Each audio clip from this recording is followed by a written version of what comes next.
Alright, y'all, we're gonna get back to the impeachment. Yeah, I think it's dumb 2 months before he leaves office, but it's also necessary so this can be on forever on him. So let's get back to it. Yeah, it's dumb, but also kind of necessary. In their 302, my lawyers never saw that document after my interview until it was made public to the world. And then you attempted to correct that 302. I did. Is that the same 302 knows it? And this right here,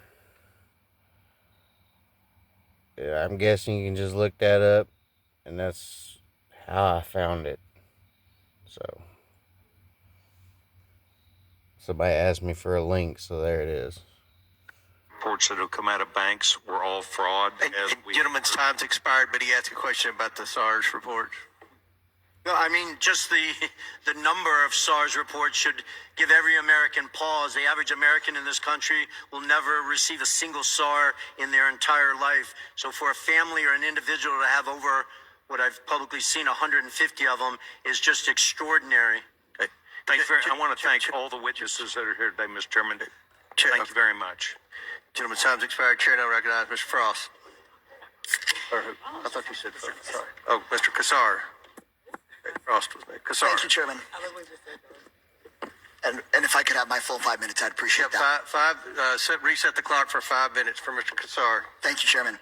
While we clearly disagree on the merits of this meritless investigation, I hope, Chairman, that we can at least come to an agreement on some basics.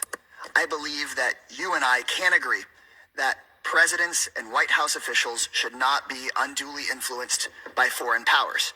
So, Chairman, I'd be happy to yield to you briefly for a yes or no. Can we all agree that White House officials should not be bribed or unduly influenced by foreign actors? It's your time. You can ask. We have witnesses here. I would assume that you would agree. We have witnesses. If you want to ask the witnesses question, or you want to waste time with me, I'm not wasting time with you. I think that we've been disagreeing all day. I hope we can come to an agreement that White House officials should not be bribed or unduly influenced by foreign powers. I think you and I agree on this point. I see you nodding your head. I assume that that is a yes.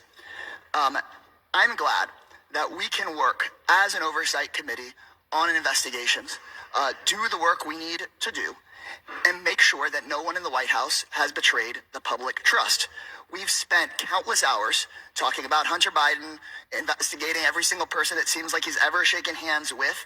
We've not found a shred of evidence that connects it to the President of the United States or anyone with any say over U.S. policy. But someone who has worked in the White House did accept money from a foreign power. Donald Trump's son-in-law, Jared Kushner, received a staggering $2 billion from Saudi Arabia for his brand new private equity firm. And while Hunter Biden never had any say over U.S. policy, Mr. Kushner got this $2 billion 6 months after working in the White House as a senior advisor on Middle East policy. Mr. Kushner had no experience in private equity. In fact, he was so inexperienced that Saudi officials tried to block the transfer of the money until the Crown Prince overruled them. While working at the White House, Mr. Kushner pushed through a $110 billion weapons sale for Saudi Arabia. I'm finishing my point and then I'm happy to talk about it. He then defended the deal in the wake of the Saudi government's murder of journalist Jamal Khashoggi. And while this may all just be a coincidence, there's many questions. Like, was any of this money passed along to Trump? Was the Saudi money a thank you for a job well done in the White House? Was Jared given this money in exchange for anything else? Or did someone with no experience just have a lucky payday? These are questions we should have answers to. Would the gentleman yield for a second? That the Oversight Committee should look into. But we can just add another question. What was the role that Jared Kushner played in covering up the assassination and dismemberment of Jamal Khashoggi, ordered by the Royal Conference? Ranking member. And so I want to know, if Hunter Biden had accepted $2 billion from the Saudi government, I'm sure we'd be looking into that today. And Mr. Chairman, I believe we can agree that there should not be undue influence in the White House. And I believe we should be able to agree that we should look into these questions about Mr. Kushner. And in fact, Mr. Chairman, you were on CNN and said, quote, I've been a vocal I've been very vocal that I think what Kushner did crossed the line of ethics. And then in our deposition of Hunter Biden the other day, when we were discussing Mr. Kushner, you said, Mr. Chairman, and I quote from the deposition, "When we deal with influence peddling, we'll ask about Jared Kushner." Well, today's hearing is titled Influence Peddling. So we are here. So, Mr. Comer, I would love to hear from you. Can we fulfill our responsibility as an oversight committee and determine if Saudi Arabia bribed or unduly influenced Jared Kushner or other White House officials? Is that something we'd be willing to look in? Alright, y'all. I gotta end it for now and then come back.